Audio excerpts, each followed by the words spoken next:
Thank you, Mr. Chairman. I appreciate it. The great economist Milton Friedman once quipped that you can either have a welfare state or you can have open borders, but you shouldn't have both. And I don't think you should have either, for one. We've talked and we've heard a lot over the past 4 years about root causes of mass illegal immigration into our country.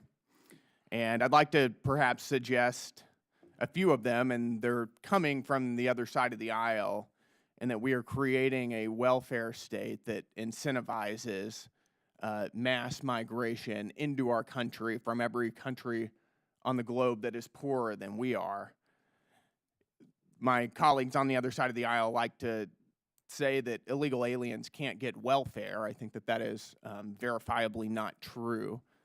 In fact, illegal aliens and their families can receive welfare from about over a dozen different programs. I'll list out a few of them: food stamps, child nutritional programs, temporary assistance for needy families, supplemental security income, child care and development block grants, the earned income tax credit, the child tax credit, Obamacare premium tax credit, Obamacare cost-sharing subsidies, Medicare, Medicaid, the Children's Health Insurance Program, Pell Grants, student loans, Head Start, public housing, and the Coronavirus State and Local Fiscal Recovery Fund.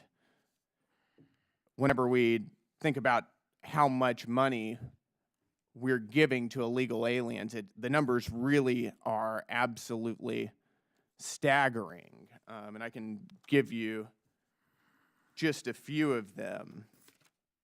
Let me pull them up here.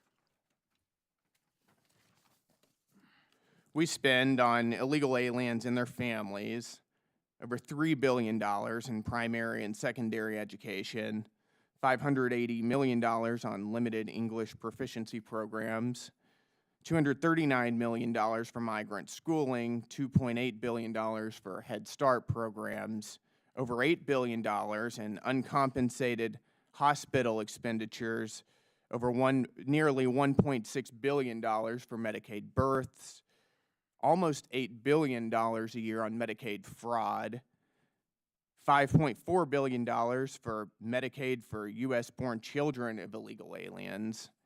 In terms of law enforcement costs, we spend almost $1.7 billion on federal incarceration of illegal aliens, $4.1 billion for enforcement and removal operations, $8.6 billion for custom and border protections, $1.7 billion for other ICE operations, $237 million for state criminal alien assistance programs, over $8 billion for alien minors, and I'm going to keep going.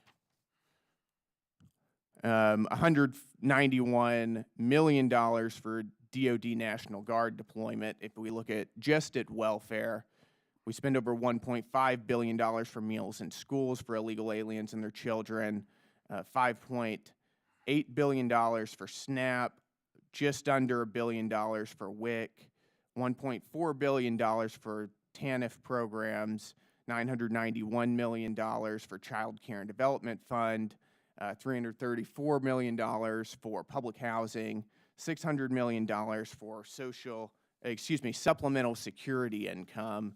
I think in a context of a federal debt that's at $36 trillion, I think that is utterly absurd. As it all comes out, according to various estimates, we're spending right around $50 billion on the federal level on illegal aliens and their families, and about $100 billion a year on the state level as well. Mr. Linden, I'd like to start with you, and I know we only have a little bit of time, but do you think it makes sense that we provide welfare benefits for illegal aliens and their children? I think it doesn't make sense to spend multiple times that on subsidies to corporations and rich people. But do you think we should be taxing working-class American families to pay for welfare for illegal aliens? I think we should make sure. I genuinely believe we should make sure that the welfare and health care and nutrition programs that we have in this country are going to the people who are entitled to them, who are in the law, that the law says who should get them. But I also think that if we're worried about the federal deficit and debt, We are spending multiple times what you just described there on tax cuts for rich people and corporations, and I don't understand the focus. There's a difference between providing tax cuts for American citizens and providing handouts for illegal aliens. Huge beneficiaries of these tax cuts are foreign investors. I hope you guys continue. One of the biggest I hope your side of the beneficiaries- aisle continues defending welfare for illegal aliens, because Republicans will win every single election in perpetuity if that's your view. And Mr. Chairman, I yield my time. Thank you.